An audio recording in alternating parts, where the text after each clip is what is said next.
And welcome once again to Ewtn's Bookmark. Our guest author and old-time friend, Dale Ahlquist. The book, The Everlasting Man, a guide to G.K. Chesterton's masterpiece, published by our friends over at Word on Fire Press, naturally available through the Ewtn Religious Catalog. EWTNRC.com for all things Catholic. Speaking of all things Catholic and all things Chesterton, there's Dale Ahlquist. Always great to have you here. Doug, a great pleasure to be with you again. So when was the first time you came to Ewtn to espouse the greatness of Chesterton? I was on Marcus Grodi's Coming Home show about 1999. Okay. And that's what led to the series then. Right. And the series, we filmed the first season in 2000. Right. It came out on 2001. Right, absolutely. And that's right. You became big buddies with one of our big producers here, Steve Beaumont, who's a big acolyte of Chesterton and of your work. Well, Steve is a great artist. That's right, and he was one of the moving force behind a very popular show called James the Less. Yes. And so, but this is really something about much more than that. This is Chesterton's book, but it's a guide, a commentary to his book. So his book is so good or needs so much explanation, you need a commentary. Which is it? Well, it's funny because Evelyn Waugh, great English author, talked about how important this book was when it came out, and it says, and it needs no explanation. And that was pretty funny when he said that, because people have read this book, including me. This was the first Chesterton book that I read, and you know there's something there, but it's kind of a difficult path to follow, and it's mostly because this book was written in England 100 years ago, and we are in a different country, different culture, and just kind of it's amazing how different our heads are from that. So let me ask you, in your students reading, and you talk about in the beginning about this idea of a description, and it turns out to be a horse, and you'll explain why you do that, why you put it at the front of the book. What would be the typical kind of reading of Chesterton which people would misunderstand today? I think, well, with most of Chesterton, I think he is easy to read. There's just the great quotes that grab you and are self-explanatory. He's in many ways made for our culture with his sound bites, right? Right, absolutely. absolutely. But when he develops a larger argument, he's got there's a lot of guns firing, Okay. and to try to put that all together, that's the big challenge, because truth is complicated. That's the whole point.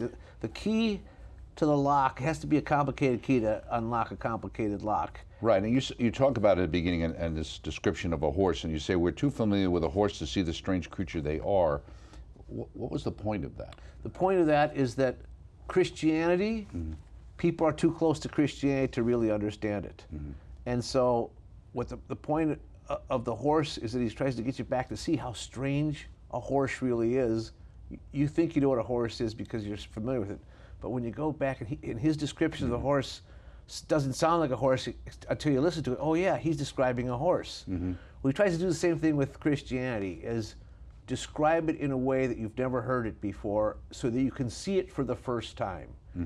People are too close to Christianity to understand it. They have to back way up and see the whole picture and see how it is the story. See the forest through the trees. Yeah, absolutely see the story. What is the problem with the people because they're too close? What are they missing, do you think, today? They miss the significance of Jesus' unique role in history. They don't. As compared to Buddha or the other, which he talks about, yes. Confucius or whatever. So we do the comparative religion thing, but we also show how the whole trajectory of history played out completely different when he stepped on the stage, and that it wouldn't have happened unless he was who he said he was. Right, and also you seem to indicate our history would be different if Carthage defeated Rome. Yes, that's a really good point. The Punic Wars. Yes. I thought that was interesting. Yeah. And one of Chesterton's great lines is that we should study the history that didn't happen, the history that might have been, because a few choices, a few differences, and the rest of the human story would have been very different. You say, in reading Chesterton, I did not know that I was what I was letting myself in for. So wrote C.S. Lewis in Surprised by Joy, the memoir of his conversion from atheism to Christianity. The Everlasting Man was the book that changed the direction of Lewis's life, he said. What was it, and did it change your life? So, I'm going to answer both those questions, Doug. The first one, with C.S. Lewis, he was an atheist when he started reading the book. He liked Chesterton's writings in the essays that he'd read. He had several of his books he read. He liked everything about him except his Christianity. And then when he read The Everlasting Man, he said it was the first rational explanation of Christianity he'd ever heard. And you know, he'd later say that a young man who's serious about his atheism cannot be too careful about what he reads. So yeah, his life changes completely. With me, well, I was a Baptist, evangelical, big C.S. Lewis fan, and because I knew this book and Chesterton had such a big influence on C.S. Lewis, this was the first. You wanted to kind of understand. Yeah, I want to get behind C.S. Lewis, figure out what. Now you quote and say that other people say this is his masterpiece, but from your perspective, there's too many masterpieces. Yeah, that is my perspective. Too many masterpieces. to pick just one. Yeah. And you also point out that even with his critics, if they refuse to arrive at Chesterton's conclusions, they want to travel with him. And you go on to talk about the obvious cases being people like he knew, like H.G. Wells and George Bernard Shaw, which is interesting. Some of these and other lesser knowns like George Moore, but I know later on in his book Heretics, they talked about him that he considered them heretics. Yeah. Yeah, but they were friends. They were friends. He knew how to get along with his enemies because... Unlike Belloc. Yeah, Belloc was not so good at getting along with his enemies. He was more important with keeping the enemies than keeping the friends. But with Chesterton, he really did care about what the other person thought, but he also cared about them as humans. So he was charitable, and people were attracted to his charity and his goodness and his humor, but he was not afraid of attacking their bad arguments. But he never made it personal. He just says, you have a bad idea. I'll show you why it's a bad idea. And he was able to engage them. So they read his books. They journeyed along with him, as I said. Just as Chesterton describes in this book how early Christianity went through a period when it was important enough to be ignored, quote unquote, before it was actually suppressed. So Chesterton is going through that period of being important enough to be ignored. That's your opinion of what's going on now? Yeah, so Chesterton went through his own dark ages after his death. People stopped reading him, and he stopped being taught. What was the? I think the two main reasons they stopped reading was because he stopped writing. That was the main one. Okay. He was more than just an author of books. He was a newspaper columnist. Right. So they read him. They were used to reading him in the newspaper. But then World War II comes. It's a very dark period in history. Chesterton's style of joy and thankfulness just didn't quite fit to the times, right? Right, and where was God in all of this? And where was God in all this, exactly. And so it took a while for people to start listening to his message again. And so he gets rediscovered starting in the late 80s, early 90s, and then, Thanks to people like you. Well, yeah, I think the people like you for the show on Ewtn did a lot to spur the Chesterton revival. It did an awful lot. Well, like you said, he's the soundbite king, and he's made for memes, really. At the outset of this book, Chesterton says he is taking a historical approach rather than a theological one. Why did he make that point, and why did he take that approach?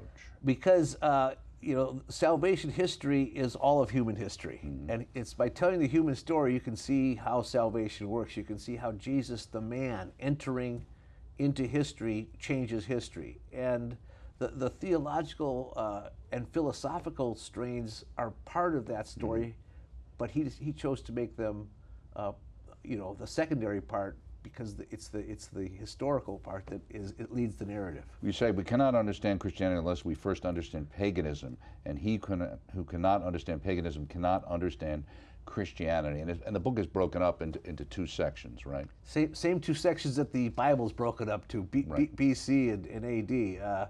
So everything leading up to Christ. BCE any? No. So we're even before that. Oh, okay. So the idea is that studying pagan history shows that people are looking for God and how they're trying to seek God. And he says it's through a natural religion because there's no revelation. So there's this natural sense you see throughout history, right, of people always knowing there's another, right, there's something greater, right. And there's just this one little tribe that is protecting the one true God, the God in the box in the tabernacle, who remain monotheistic when everyone else has many gods. Right. But then then they have their collision, and it's the people who have been looking for the one true God find him, and the Right. ones who've been carrying God with them see him face to face. It's this wonderful convergence. And it shows a dramatic differentiation between those earlier kind of pagan deities, so to speak. Yes. And Jesus, who is the everlasting man. Right? Yeah, he is the everlasting man. But there's also this interesting element that man is the everlasting man. It's that's why there's a play on words in this title. Okay, he says, in the everlasting man, he describes the man who is trying to find, maybe that's what you mean, find his home because he did not stay at home. That describes all of us. I don't even know what that means. So the very first line in the book is, there's two ways of getting home. One of them is to stay there. And the irony of this book and my own story is that I read this book in Rome. And yes, you talk about that in the book. I'm on my way to Rome. I have to go all the way around the world to get back to Rome, which turned out to be my home. I found the church because I found G.K. Chesterton. And so... And you were on your honeymoon, weren't you? Well, yeah, that's what they say. You're still married? Yeah, to the original woman there. Yeah. So another evidence. What was she reading while you were reading Chester? Oh, this is a good story. She was reading Les Miserables. Oh, okay. Yeah, right. All right. Mother Angelica had a lot of fun with that when she asked me about that. Oh, did she? Yeah, Okay. yeah. So this homecoming, we are looking for our home. Odysseus is looking for his home. Odysseus is trying to get home, and our home is only going to be with God. So the pagans are trying to find their way home, and the Jews who were wandering in the desert were trying to find their way home too. And the one who comes to a homeless place, Jesus is born. He's homeless when he's born.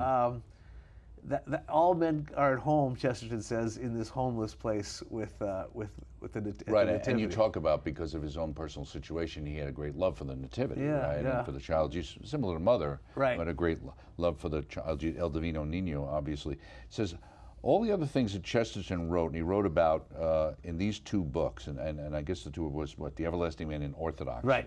which you referred to as could be considered bookends. Yeah, the bookends. Right, now Orthodoxy came first, right? Yes. Okay. So the idea of the artist's rendering of reality, a search for ultimate meaning, the sharp reality of evil, the romance of adventure, the adventure of romance. Well, he was big on going back and forth with words like that. The struggle for daily bread, the festivity at the table, the dread of war, the cry for justice, the miracle of birth, pain of death, the riddle of suffering, and the deeper riddle of joy. So joy is a deeper riddle than suffering. It is, and that's a great Chesterton paradox, right? Suffering is the question we all ask about. Chesterton's favorite book of the Bible is Job. Why do we suffer? But the real mystery is, why is there joy? Why is there joy? It's because there's God, and learning to be joyful, which is what Chesterton's secret is. He really is this giant of joy. That's, I think, one of the reasons people are drawn to G.K. Chesterton, is because of his great and deep joy. Right. Yeah. So is your tongue now molded? Is my tongue molded? Yeah. Sure, Doug. It says, yet you were one of those unmolded tongues, weren't you? Oh yeah, he's Father O'Connor. Right? That's right. That's what Father O'Connor says. When the Chesterton will have this effect on tongues yet unmolded. My tongue was then unmolded when he wrote that. It has been molded since, yes. You say, just as creation reveals much about its author, this book will reveal much about its author as well. What does it reveal? It reveals, my own story with Chesterton has been a great journey. I have been able to affect a lot of lives, not only because of the television show on EWTN, but now starting the Chesterton Academies, there's just this huge ripple effect because I have been able to bring Christ to other people through G.K. Chesterton, and they've been attracted to his interesting character, his humor, his gianthood, and his humility. And that has changed lives and changed souls. Right, absolutely. I've played this small role in doing Right, and that was always Mother's goal for the network, too. And we even continue today. It's not directly related to you, but if it wasn't for you, we wouldn't be doing Chesterton Station. That's right. Now, as well, on the program. You talk about this is ultimately a work of love. With this book, G.K. Chesterton has fulfilled the two great commandments. How so? Love God and love your neighbor, right? Okay. So Obviously, his great task is to love God. That's the first commandment. But you can't do the first commandment without the second. And Chesterton was excelled at loving not only his enemies but to love his neighbor, because he says they're the same people, right? So he did do that in bringing the gospel to his neighbors, and this is such a unique telling of the gospel that's why it has struck so many people. I know lots of people who became Catholic because they read that book. Really? Yeah. Now, you say that this book should really probably be dedicated, in a sense, because the reason you wrote it was because of H.G. Wells. Yeah, so H.G. Wells, famous science fiction writer, also famous agnostic and skeptic and immoral man, wrote a best-selling book called The Outline of History. Right, okay. And in that book, he treats humans as just another animal that's crawled out of the muck, right, and Jesus is just another man in history. And so Chesterton says he gets the two main things wrong in the book. The two main things wrong. First, that humans are unique among creatures, and that Christ is unique among men. The differentiation between ourselves and animals is lost there. So the first two parts of the two parts of the book are the creature called man and the man called Christ. Right.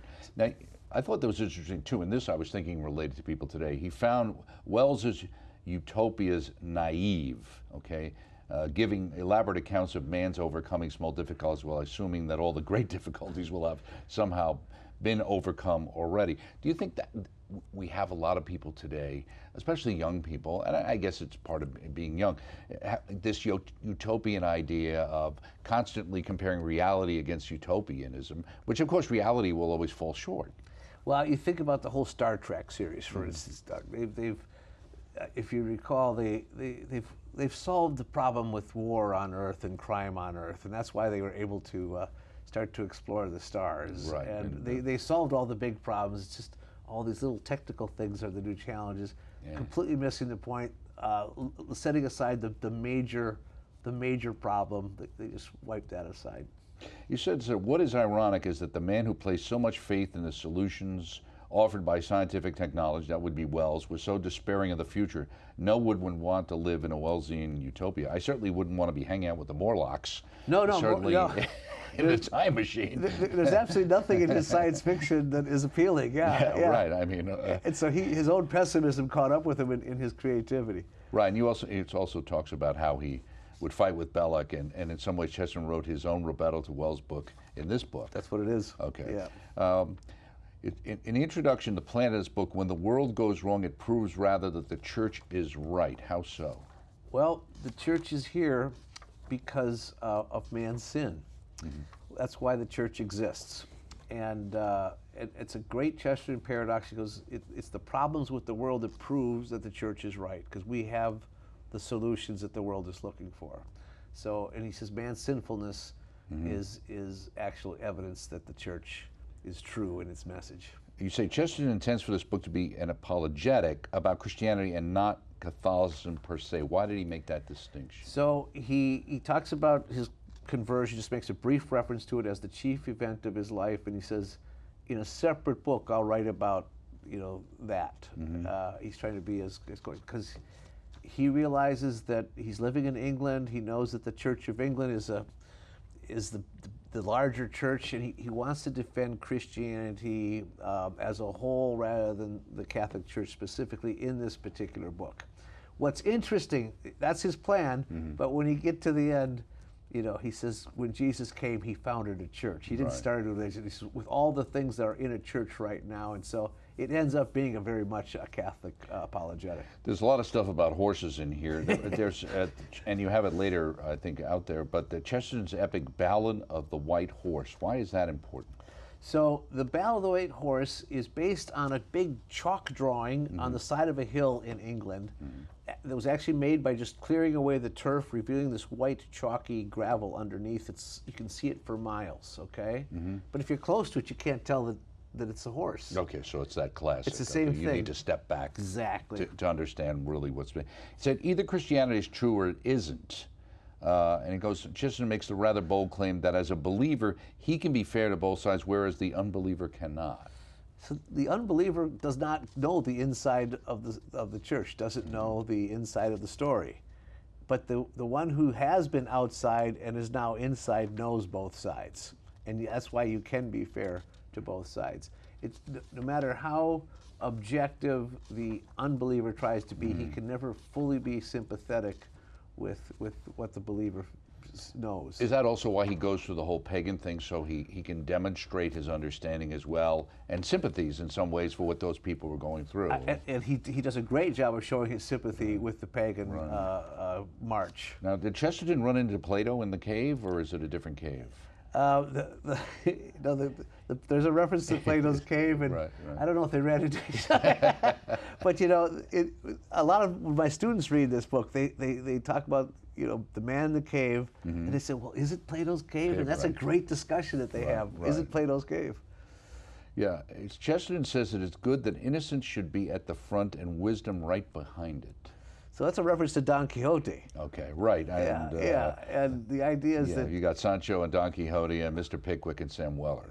Talks about right? So the innocence should lead the way, but knowledge should be backing it up. But if innocence is following knowledge can go askew without being innocent. You also talk a little bit about here Blessings in Disguise, the autobiography of Guinness and Guinness's conversion process. Yes. Now we're talking about Alec Guinness, the actor, not right. Guinness the beer, just to make sure that everyone understands correct. that. But yeah, Alec Guinness played Father Brown in the movie, and Obi-Wan Kenobi. Obi-Wan for those who don't know Kenobi, who yes, he is, right? And absolutely, it was a great story of how by dressing up as a priest, he saw the respect people had for priests, especially children, Right. and that made him look differently at the Catholic Church. And he was already a Chesterton fan, so yeah. G.K. Chesterton helped Obi-Wan Kenobi become Catholic. Chesterton exposes the limits of physical science, which in spite of its great advances cannot measure the immeasurable or observe the unobservable. Based on fragments and often on missing fragments, the scientist describes the daily habits of creatures who are now no more than dust. It is one of the things too, we've been dealt with this whole thing, the science is settled. Yes. Well, the most thing is, I mean, nobody would want a doctor from 150 years ago treating them with what they thought the settled science was, Great right? point. Yeah, science is always changing its mind. Yes. Right. Yes. Where faith isn't. Faith isn't, right? Theology has a much more stable history than science. Right. Agnosticism, says Chesterton, is the ancient confession of ignorance. I love that definition. Because what is it? The word agnostic is the Greek word for the Latin word ignorant. So, an agnostic is usually say, well, I'm an agnostic. They say it proudly. But they don't say proudly, well, I'm ignorant. But it's the same meaning. It means the one who doesn't know. Right. And yeah, the ancient confession of ignorance. Why does Chesterton call matriarchy moral anarchy? So he gives the example that with patriarchy, you have the father as the stable figure. With matriarchy, the father is a fugitive. And that's what leads to moral anarchy, when the father's not a stable figure in the family. Are we seeing that in our society over the last 50 years, I think especially? we've seen pretty good examples of that. In a lot of places, right. Yeah. What is the real difference in antiquity of civilization? What is the real difference between civilization and barbarism? So, civilization and barbarism, civilization is ordered. It has an ordered way of passing the culture on to the next generation. It has laws, and it starts having elevated art and philosophy and thinking. And barbarism has none of those things and will also destroy those things. Barbarism is always attacking civilization. And focused on the externals. Basically it's appetite. It's living by appetite. Chesterton starts with two solid and stupendous facts called Egypt and Babylon. One still represents the dawn of civilization, the other, ironically, represents the demise of civilization. Yeah, so Babylon is, we associate it with the end of civilization, with everything coming apart. Right, exactly. Yeah. And many times the church is attacked as being related to Babylon. Yeah, that's right. Now, elsewhere you say, by the end of this chapter, we arrive at the greatest of ancient civilization, one that's still with us today, Rome.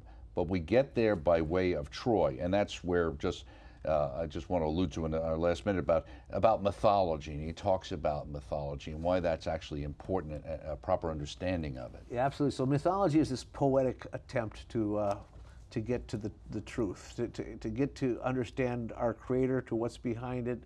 And it's man's attempts to do it. And he does not attack mythology. Actually, he honors. That's why we still teach mythology, because these are stories, not that they did happen, but that they always happen. They have a truth that they keep telling.